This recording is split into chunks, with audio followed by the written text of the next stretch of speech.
Baka! Baka, dito mo lagay dali. Ito. Mahigit 10 taon na ang nakalilipas mula ng una naming gawa ng dokumentaryo ang pagpag. Hawakan mo. Ang sarap-sarap. Noon pa man, pantawid gutom na sa ilan nating kababayan ng pagpag. Ano yan? Ito barbecue. Mga tira-tira at itinapong pagkain pero napakikinabangan pa ng iba. Una yung kumain kasi parang bang, alam ko marami yan, ganun. Oo, tapos? Nasanay na rin kami na kumain. Iba-ibang diskarte para makakuha nito. May ilan ginawa ng hanap buhay ang pagbebenta at pagluluto ng pagpag. 10, 20, 15. Ano lang po, wala hindi po pera-peraso. Tansyahan lang.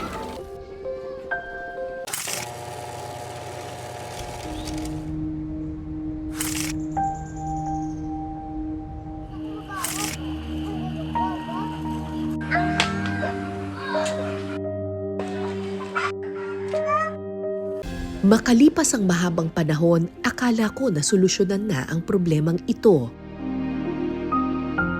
Pero tila mas lumalala pa. May mga kababayan tayong umaasa at nangangalahig ng basura para lang may mailaman sa kanilang kumakalam na sikmura. Okay, Lisa.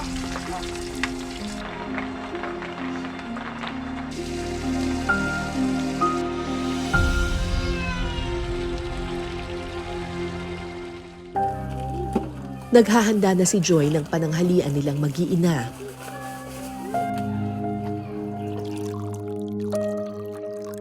Single mother si Joy na may 4 na anak. Ano po, lechon po. Tapos talong. Ito po, adobohin ko po. Ang lechon na ito nakuha niya sa tambakan ng basura malapit sa kanilang bahay. Hanggang mamayang gabi na po. Kasi nagtitipid. 3 beses hinuhugasan ni Joy ang mga nakukuhang pagpag.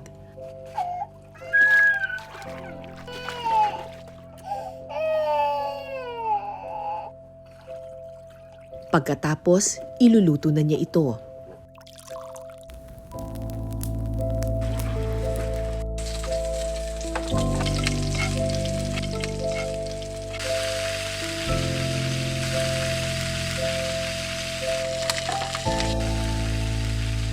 Ayon sa datos ng United Nations Environment Program noong 2022, 1 bilyong tonelada ng pagkain ang nasasayang at itinatapon na lamang. Mahigit 600 milyong tonelada ang mula sa ating mga bahay o tinatawag na household food waste. Halos 300 milyong tonelada naman ang mula sa food service. At mahigit 100 milyong tonelada ang food waste sa buong mundo na mula sa retail sector. Halos 80 kilo ng pagkain ang nasasayang ng isang individual bawat taon. Ang mga pagkain ito tinatapon sa mga tambakan ng basura, tulad ng mga landfill sa Rizal. Pero ang nangyayari ngayon dahil sa kahirapan, may ilang mga pamilya na hindi na dumidiretso dun sa fast food chain para manguha ng pagpag. Dumidiretso na sila sa mga babuyan para doon maghanap ng kakainin ng kanilang mga anak.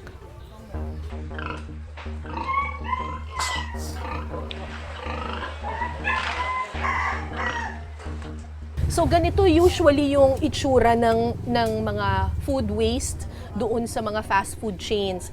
Dumarating sila na nakasako. Ideally, itong mga pagkain na ito, yung mga tira-tirang pagkain na ito, pinapakain dito sa mga baboy. Pero yun na nga, may mga ibang pamilya na ang pinagtsatsagaan, ang pinipilian nila yung mismong dapat pagkain para sa baboy. May makukuha ka pa ba dyan, ate? Meron pa po. Ito po, ma'am. Paano mo malalaman kung alin yung pwede pang kainin? Ito po, ma'am, yung pati. Oo. Pwede pa po, ma'am. Pag hindi pa po siya nadudurog. Ano po yan? Parang ham. So yan, pwede pa yan kasi parang wala pang kagat, ganon. Kaso lang, nahalo na po siya sa, ay may uod. Kaso lang, nahalo na po siya dun sa mga kanin na madumi. Opo. Paano po yun? Ano na lang po, hugasan talaga po ng maayos. Naku ate, hindi na pwede yan. Nakagatan na yan Opo, eh. hindi na po. O, wag na yan. Oo. Bakit po kayo dito humahanap at hindi po dun sa mga sinasabi yung mga frozen na pagkain? Pag hindi po namin araw ng kalahig na, hindi po kami makakakuha ng pagpag. Pero kung araw naman namin, marami namang makukuha. Pangangalakal ng basura ang ikinabubuhay ni Joy. Kasama ang kanyang 4 na anak, pinagtsatsagaan nila ang maliit na halagang kinikita sa pagbebenta ng mga kalakal. Para makatipid, sa pagpag sila kumakapit.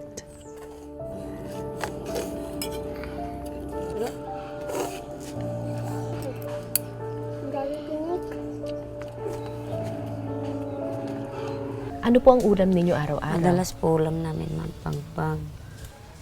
Kasi po malaking tulong na rin po pag may pagpag kami. Kasi nakakabawas ng budget. Anong klaseng pagpag po yung kinukuhan po ninyo? Mga hotdog po, longganisa, kung may manok naman po. Yun po mga baboy, isda. Kinukuha ko naman po. Pero ito pong mga hotdog, longganisa, baboy, ito po ay luto na? O hindi pa Hindi po? pa po. Galing sa palengke? Opo. Or sa grocery, ganyan? Pero ano yun, kinain na ng mga tao o hindi pa? Yung iba po, pinipilian na lang namin yung hindi pa na gagalaw nila. Tapos, paano nyo po niluluto yun? Ugasan na lang din po ulit. Kasi may mga grahams na po. Nugasan na lang po namin. Sabay, piprito na lang po. Bakit po kayo dito humahanap at hindi po dun sa mga sinasabi yung mga frozen na pagkain? Pag hindi po namin araw ng kalahig na, hindi po kami makakakuha ng pagpag. Pero kung araw naman namin, marami namang makukuha. Sa gitna ng tambak ng kaning baboy, pinipili ni Joy ang mga maaari pang pakinabangan bilang panglaman tiyan. Ito po, pwedeng pagtyagaan mo. Basta linisan lang po ng mabuti. Para hindi po sumama yung tiyan namin. Hindi po ba magkakasakit yung mga anak ninyo sa ganyan? Hindi naman po, ma'am. Pero sana hindi po, ma'am. Kasi Oo. yun naman po yung hanap buhay namin, ma'am. Yung kumain ng pagpag.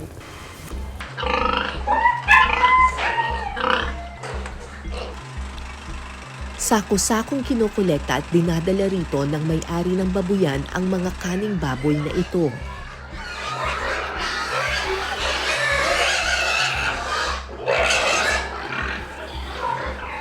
Mga tao na pumupunta dito kasi kumukuha ng kaning baboy. Kasi po, minsan kasi po wala talaga silang pang ulam na rin kasi nila daw kasi malinis naman po. Sila po talaga ang manghingi po sila rito, bibigyan din po kasi sayang Naawa na din rin po. kayo. At saka wala naman kasi pambili.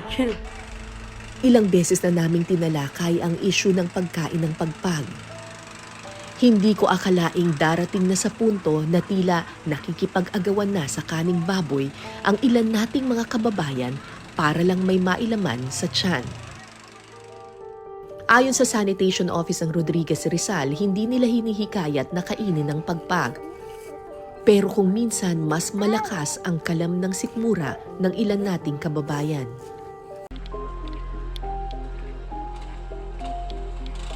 Ang mga nakuhang burger patties pagsasaluhan ngayon ni na Joy at ng 4 niyang anak.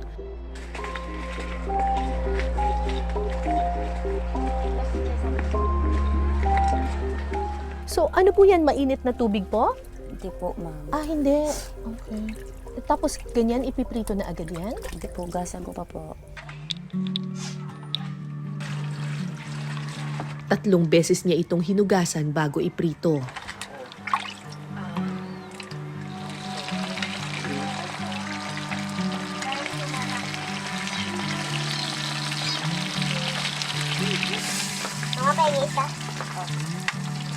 Hawakan mo na. Pinggan. Hawakan mo.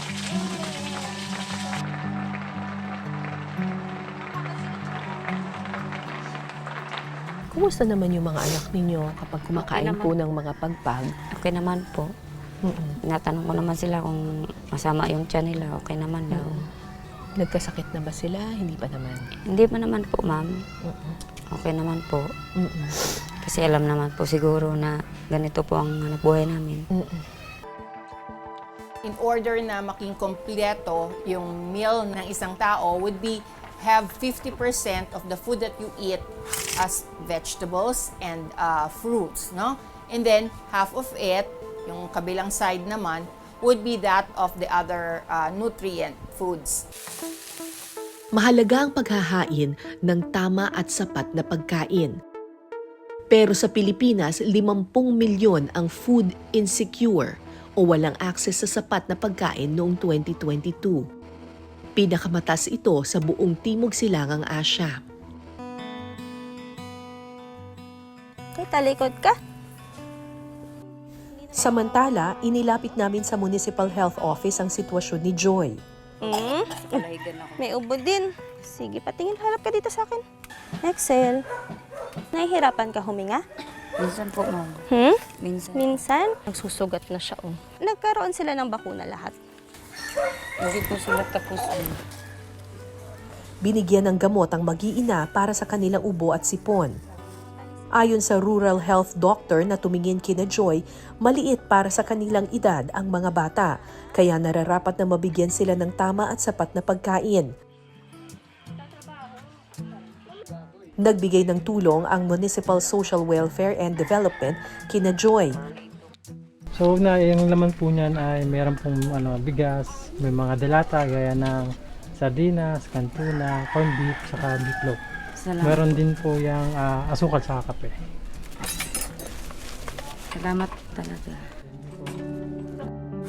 Kabilang na ngayon sina Joy sa mga pamilyang imomonitor ng ahensya para sa kanilang mga pangangailangan. Malaking tulong man ang ayuda na iniabot sa pamilya ni Joy, batid nilang hindi ito pangmatagalang solusyon sa problema ng kanilang komunidad. Isa nga po sa mga ipinapatupad ng DSWD that combats malnutrition and hunger ay yung Walang Gutom 2027 o yung food stamp program. Sa pamamagitan po nito, tayo ay mamamahagi ng 3,000 pesos monthly na food credits para sa ating mga identified beneficiaries. Sa pamamagitan ng food credits na binabahagi natin sa kanila at yung impormasyon na ating pong binabahagi through the nutritional education sessions, natuturuan ang mga beneficiaries natin na mag-prepare ng mura, masustansya at masasarap na pagkain. In addition to that, meron din tayong mga iba pang mga programa, kaya ng supplementary feeding program na kung saan yung mga kabataan na nag-aaral sa mga child development centers at ang edad ay 3 to 5 years old, ay nasusupplement natin yung kanilang pagkain. We're making progress. Last year, we started with the pilot implementation of the Walang Gutom, wherein nasa mahigit 1,300 lamang po yung ating beneficiaries na nakapag-register na tayo ng more than 150,000 households as of September 30, 2024. Right now, we're already considering na nga rin yung Walang Gutom Kitchen na mas marami na rin tayo matutulungan ng mga pamilya at individual na nasa mga lansangan na walang makain. But now, mabibigyan na po natin sila ng pagkakataon na makakain ng masarap, mura at masustansya. Sa ngayon, tila sumasapat kina Joy ang pagkain ng pagpag. Sinisiguro niyang ang mga pagpag na makukuha ay mga selyado at maayos pa ang pakete. Pero bilang ina, may mga pagkakataong tila dinudurog ang kanyang puso na makitang hindi makakain ng tama at sapat ang kanyang mga anak. Sana daw makakain din daw sila ng hindi pagpag. Sabi ko, hayaan mo na kapag magkapera tayo, bibili tayo ng ulam na masarap. Pangmatagalan at konkretong solusyon sa seguridad sa pagkain ang kailangan para maibsan ang problema sa gutom. Huwag na sana itong umabot sa pangunguha ng tira-tirang pagkain sa mga kaning baboy na hindi ligtas kainin ng tao. Sana dumating ang araw na ang mga tulad ni Joy hindi na maging isang kalahig, isang tuka. Ako po si Cara David at ito ang Cara Docs, ang kwento sa bawat numero.